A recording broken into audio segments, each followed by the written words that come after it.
Biz bugün fayl menüsünə baxacağıq. Yəni, Home tab vərəqini bitirdik sizinlə. Fayl menüsünə baxacaq. Növbəti dərsdə də sənədə olunan əlavələrə baxacaq. Yəni ki, şəkillər, qrafiklər, diaqramlar və s. Fayl menüsünü açırıq. İlk olaraq bizdə Home gəlir. Home'da biz Word-ü açarkən, Word proqramını açarkən qarşılaşdığımız görüntü ilə qarşılaşırıq. Yəni, yuxarıda şablon sənədlər var. Aşağıda isə əvvəllər işlədiyimiz, üzərində işlədiyimiz, yaratdığımız, redaktör etdiyimiz sənədlər yerləşir. Daha sonra New gəlir. New yeni Word sənədi yaratmağa imkan verir. Klaviaturadan qısa yolu nədir? Ctrl-N. New baş hərfi N-dir. Ctrl-N. Klaviaturadan basında eyni əmr açılır. Burada bizdə yuxarıda yenə də şablon sənədlərimiz var. Müxtəlif formalı. Həmçinin aşağıda da. Hansını istəyiriksə, yuxarıda ən çox istifadə olunan şablon sənədlərdir. Aşağıda da müxtəlif şablonlarımız var. Hansını istəyiriksə, misal üçün, ağ sənəd istəyiriksə, vurub bunu açırıq. Yeni sənəd yaranmış olur. Ya da ki, klaviaturadan buranda birbaşa ağ sənəd yaranır. Şablonlar bizə gəlmir. Ctrl-N vurduq, fikir verdiniz, yazı var idi, yazılı sənəd durur yerində. Üstünə gətirsək, bir də yazılı sənəd burada yerində durur. Bizdə ağ sənəd açılmış oldu. Sonra bizdə nədir? Open. Open, klaviaturadan, əvvəllər yaradılmış sənədləri açmağa imkan verir. Klaviaturadan qısa yolu Ctrl-O. Ctrl-O. Open sözünün baş hərfi, yadda saxlayın, Ctrl-O. Bizdə daha əvvəllər yaratdığımız sənədlərə baxmağa imkan verir. Burada son sənədlərin siyahısıdır. Aşağı fırladıqca gəlir. Ya da ki, biz sol tərəfdə Browse həmrini vururuq. Burada da recent, yəni son istifadə olunmuşlar da. Browse həmrini vururuq. Kompüterin yaddaşına keçib, qovluqlar arasında keçid edərək istədiyimiz sənədi tapıb aça bilərik. Klaviaturadan da eyni Ctrl-O-dur. Bax, Ctrl-O-nu sıxdım. Bayaqki əmrimiz gəlmiş oldu. Daha sonra bizdə info gəlir. Info sənəd haqqında məlumatdır. Baxsaq, bizdə sənədimizin ölçüsü göstərilir, neçə səhifə olduğu, neçə simbol olduğu və s. Ha vaxt yaradılıb, ha vaxt axırıncı dəfə modifikasiya olunub kimi məlumatlarımız yerləşir. Həmçinin biz buradan sənədimizə parola da qoya bilərik. Protect dokumentdən password olan bölməni seçirik, yəni parol və parolumuzu yazıb OK vursaq, bizdə sənədimiz düşür şifrəyə, yəni şifrə ilə qorunur.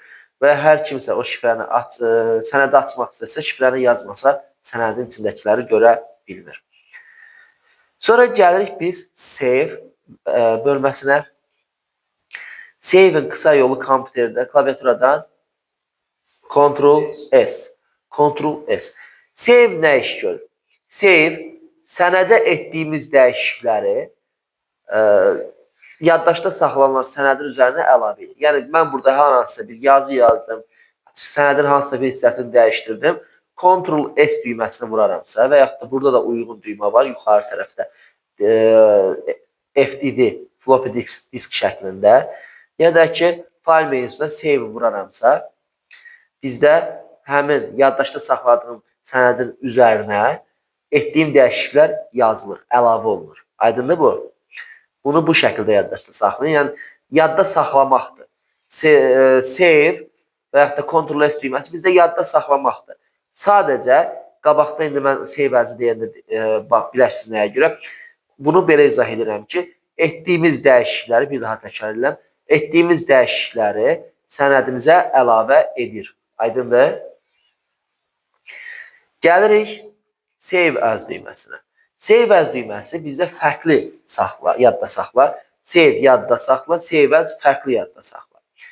Sənədimizi fərqli yerdə, fərqli adda, fərqli növdə, yəni formatda, yəni fərqli ad uzantısından yadda saxlamağa imkan verir. Məsəl üçün, biz sənəd yaratmışıq, onu PDF şəklində yadda saxlamaq istəyirik. Nə ayırıq? Save as-ı seçdik. Bizdə son istifadə olunmuş qovluqların siyahısı gəlir və yaxud da Browse əmrindən də yenə də biz bayaqki kimi aça bilərik ki, qovluqları hansını istəsək orada saxlayaq. Bax, biz adını dəyişdirə bilərik. Sənədimizin adı təhsildir. adını dəyişdirə bilərik, nə istəsək qoya bilərik. Və sonra saxladığımız qovluğu dəyişə bilərik, hansı qovluğa istəyirik yadda saxlaya bilərik və sənədin növünü dəyişdirə bilərik. Açdıq, bizdə baxsaq docx var, docm var, makrosdur, Word sənədi docm. Sonra .m var, .m və belə deyək, nədir bu? Docdan fərqli olaraq bu şablondur. Bayaqki şablonlar var idi, fərqli sənəd növləri. Onun kimi biz özümüz də bir sənəd növü yaradıb, şablon kimi yadda saxlaya bilərik. Və məsələn, PDF var. Biz bu PDF-i seçsək, sənədi yadda saxlayan görürüz, PDF-ləri göstərdi. Sənədi yadda saxlayan sənəd PDF şəklində yadda saxlanmış olacaq. Və yaxud da başqa hər hansı başqa birində seçə bilərik, hansı işimizə uyğun gəlirsə onu. Və bu əməliyyatları eləyəndən sonra save düyməsini vururuq və sənədimiz fərqli yerdə, fərqli adda, fərqli növdə yadda saxlanmış oldu. Ya da ki, sadəcə adını şərt o deyil ki, mütləq növü dəyişdirməlisiniz. Bunlardan hər hansı bir də dəyişdirə bilərsiniz. Yəni ki, tutaq ki, sənədimizi bir hərf, məsəl üçün nə yazırıq ki, CV yazırıq. Özümüz haqqında CV yazırıq. Yazdım, CV Elnur Heydərli. Sonradan bunu dəyişdirdik, Onurun adına yazdıq. Sadəcə bir adını dəyişdirəcək, yadda saxlayanda F12-dir qısa yolu klaviaturadan. Klaviaturadan qısa yolu F12-dir. F12-də vururuq, dəyişikliklər eləyəndən sonra əlbəttə və CV Onurdan yadda saxlamış oluruq. Yəni nətəri? Yenə deyirəm. Biz deyirik ki, fərqli addan, fərqli yerdə, fərqli formatda saxlayırıq. Bunların hamısı olmalı məcmuiyyətində deyil.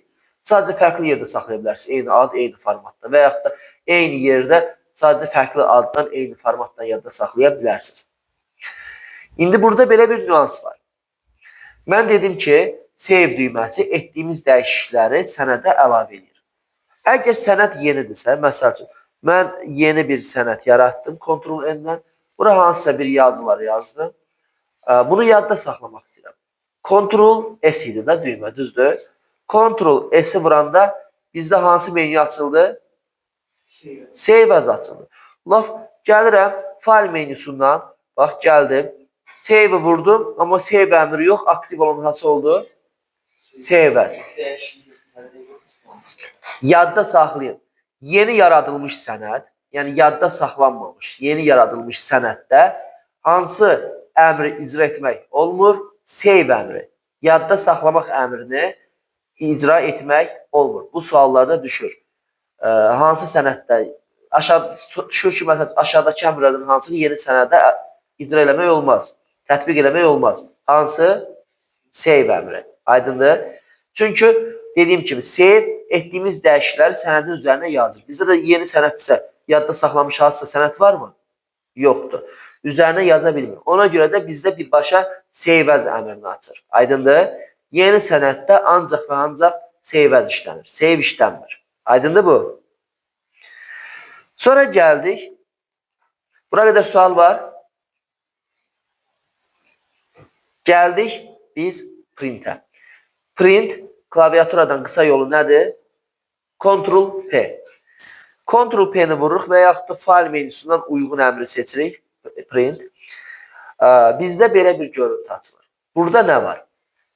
Yuxarıda bizdə sənəddən neçə kopya vuracaqsa onun sayıdır. Yəni, tutaq ki, mən sizə sınaq çıxardıram. 7 nəfərsiniz, düzdürmü? Burada neçə yazacağım? 7. Neçə kopya çıxardıramsa, neçə sürətini çıxardacam, neçə nüsxəsini. Yəni, sürətdir, nüsxədir, kopyadır. Bunlar, kopya acımıza sözdür əslində. Sadəcə biz işlədirik. Sürətdir, nüsxədir. Bunlar eyni anlayışdır. Testlərdə falan görünür. Sürət, nüsxə bizdə kopya deməkdir. Buradan biz çap edəcəyimiz printeri seçirik. Məndə bir printeri görsədir, digərləri printer deyil. Hansı istəsək, yəni bir neçə printerə qoşulu ola bilər kontr, sənədin çıxacağı printeri buradan seçirik. Sonra gəlir belə bir bölməmiz var. Standart olaraq print all pages'dir. Bir saniyə. Necə? Aha. Standart olaraq bizdə print all pages'dir. Yəni ki, bütün sənədləri çapa və bütün səhifələri çapa verir. Bu standartdır. Çünki biz çapa vuran kimi neçə səhifəmiz var, hamısı çapa gedir. Print selection bayaq aktiv deyildi. Ona görə mən çıxdım, yeni mətnin bir hissəsini seçdim. Təkcə seçilmiş hissəni çapa verir. Print current page yalnız kursorun olduğu səhifəni çapa verir. Kursor hansı səhifədə idisə, həmin səhifə çapa gedir. Başqa istəyirsə 100 səhifəlik sənəd mətn olsun, bircə səhifə çapa gedəcək. Custom print'e gələcəyində print out page və print even page var. Out page tək səhifələr, even page cüt səhifələr. Yəni ki, hansını seçsək uyğun olaraq tək nömrəli səhifələri və cüt nömrəli səhifələr. Məsələn, 1, 3, 5 ya da 2, 4, 6 kimi çapa verir. Aydındır bu? İşə yarar bir şeydir. Qabaqda baxacaq, deyəcəklər. Ha? Yox. Custom print vursaq da bizi aşağı buradakı sətrə keçirəcək ya da ki, bura qoyacaq bilərik. Məsəl üçün, bizdə, bura baxırıq, aşağıda bax bu hissədə bizdə neçə səhifə olduğunu göstərirlər. 15 səhifəmiz var, düzdürmü? Mən buraya yazsam ki, məsələn, 15 səhifədən bizə lazımdır 1-ci, 5-ci və 12-ci səhifələr. Yazıram 1, vergül, 5, vergül, 12. Vergüldən. Hansı səhifələr bizə lazımdırsa, həmin səhifələr vergüldən yazılır. Aydındır? Bu şəkildə bizə, məsələn, 15 səhifəlik sənəddir da, düzdür? Bu şəkildə biz çapa versək, bizə neçə səhifə lazım? Neçə vərəq lazım olacaq? 3 vərəq lazım olacaq. Yaxşı. Mən belə bir şey eləsəm, 10, vergül 12 yazsam. 1, 5, 10, vergül 12. Necə? Yox. Burada bizə hansı səhifələr çap olunacaq? 1, 5, 6, 7, 8, 9, 10 və 12. Tre aralıqdır. 5 tre 10 o deməkdir ki, 5-dən 10-a qədər. Aydındır mı? Hə. Bunun sayını, vərəq sayını hesablamaq lazımdır. Nə tər hesablayırıq? Məsələn, bizə deyir ki, 8-dən 46-ya qədər. 46-dan 8 çıxıb, üstə 1 gəlirik. Aydındır? 46-dan 8 çıxıb, üstə 1 gəlirik. Bizdə elədi 39 səhifə. Yəni 8-46 yazılıbsa, bizə 39 vərəq lazımdır. Aydındır mı? Okey. Sonra gəldik print səhifənin neçə üzündə olacaq çap. One-sided bir tərəfli çapdır. Bir də dəstəkləyən printerlərdə print both-sided var. İki tərəfli çapı dəstəkləyən printerlərdə bizdə o deyil deyə.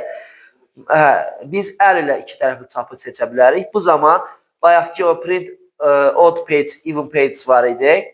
Tək səhifələr çap olunur. 1, 3, 5, 7, 9 çap olunur. Vərəqləri fırlayıb arxa tərəfinə printerə yenidən qoyub çapı davam elətdiririk. Bizdə 1-in arxasına 2, 3-ün arxasına 4, 5-in arxasına 6 və s. çap olunur. Nəticədə iki tərəfli çap yaranmış olur. Sonra bizdə kollaj gəlir. Səhifələrin çıxma ardıcılığı. Məsəl üçün, mən 3 səhifəlik sənəddən 5 dənə kopya çap edirəm. Standart olaraq bizdə kollajdır, collateddir, nətəridir. Birinci kopya çıxır, 1, 2, 3 çıxdı. Sonra yenə də 1, 2, 3, sonra yenə də 1, 2, 3 və s. Yəni kopyalar bir-birinin ardınca çıxır. Amma uncollated də, yəni ki, kollaj olmadan bizdə necədir? Hər səhifədən məsələn 5 kopya deyirəm. Birinci səhifədən 5 kopya çıxacaq, sonra ikinci səhifədən 5 kopya çıxacaq, sonra da üçüncü səhifədən 5 kopya çıxacaq. Aydındır? Sonra gəlir vərəqin ölçüsü. Printerə qoyulmuş vərəqin ölçüsüdür. Məsəl üçün, bizim bildiyimiz bu A4 vərəqləri 210-297 mm-dir. Fərqli vərəq qoyursunuzsa, siz qoyduğunuz vərəqi bilməlisiniz və həmin vərəqi seçirsiniz ki, bizdə çapda qarışıqlıq olmasın. Aydındır? Sonra gəlir bizdə portret qalmışdı, orientasiya qalmışdı, çapın istiqaməti. Bizdə iki rejimdir, portret və yaxud da buna kitab rejimində deyirlər. Vərəqlər bildiyimiz bu şəkildə çap olunur. Yəni ki, dikinə. Landscape vuranda və yaxud da albom deyirlər buna, vərəqə çap yan üstə olur. Yəni, vərəqdə albom formasında çap olunmuş olur. Hasıl istəyirsə, hasıl yurdusa seçirik. Sonra gəlir margins. Margins nədir? Sənədin qırağında qalan boşluqlar. Baxsaq, burada təxmini 3 barmaqdan, yəni 4 barmaq enlində boşluq qalır. Düzdür? Biz, çünki normal boşluqdadır, Biz nazik boşluğu seçirik, narrow seçirik və gördünüz, mətnin qırağında qalan boşluqlar, səhifənin qırağında qalan boş yerlərin ölçüsü azalmış oldu. Bir də ən əsas yerlərdən biri budur, sizi çaşdıra biləcək. Bir vərəqdə neçə səhifənin çapıdır? Standart bir vərəqdə one page per sheetdir, yəni bir vərəqdə bir səhifə çap olunur. Açsaq müxtəlif rejimlər var. 2, 4, 6, 8, 16. Məsəl üçün, mən 4, bizdə neçə səhifə var? Yaxud dedim, 15 səhifə var, düzdür? Mən 4 səhifə, bir vərəqdə 4 səhifə çapını seçsəm, bizdə neçə vərəq lazım olacaq? 5. 4 vərəq, bir vərəqdə 4 səhifə, 4 vərəqin neçələdir? 16, 5 yox, 16. 5, mən səhv dedim. 4 vərəq 16 eləyir. 15 vərəq ora tam sığır. Aydındır? Aha. Məsəl üçün, mən 2 vərəq seçsəm, bizə neçə vərəq lazım olacaq? 2 səhifə seçsəm. 2 səhifə seçsəm, aha, bizdə 15 vərəqdir, 15 səhifədir. Lazım olacaq bizə 8 ədəd A4 vərəqi. Bunlardan 7 dənəsinə 2 səhifə, 2-də çap olunmuş çıxacaq. Bir dənəsinə, aha, indi maraqlı budur. Mən burada 2 kopya versəm bəs. Burada 15 səhifədir. Bir vərəqdə 2 səhifə çap olunur və 2 nüsxə, 2 kopya. Bizə neçə vərəq lazım olacaq? Bir kopya neçə vərəq lazımdır? 8 vərəq lazımdır da, düzdür? 2 kopya 16 vərəq lazım olacaq. Yəni, belə baxanda fikirləşərsən ki, 15 səhifədir, 2-yə vurduq, 30 elədi. O 30-u da biz bir vərəqdə 2 səhifə ilə 15 vərəq düz deyil. Klaster məsələsi var idi. Yəni, bir tip onu kimi. Bir vərəqdə bir kopyadan çıxır. Başqa kopya, ikinci nüsxə həmin vərəqdə çıxmır. Aydındır? Kim nəyi başa düşmədi?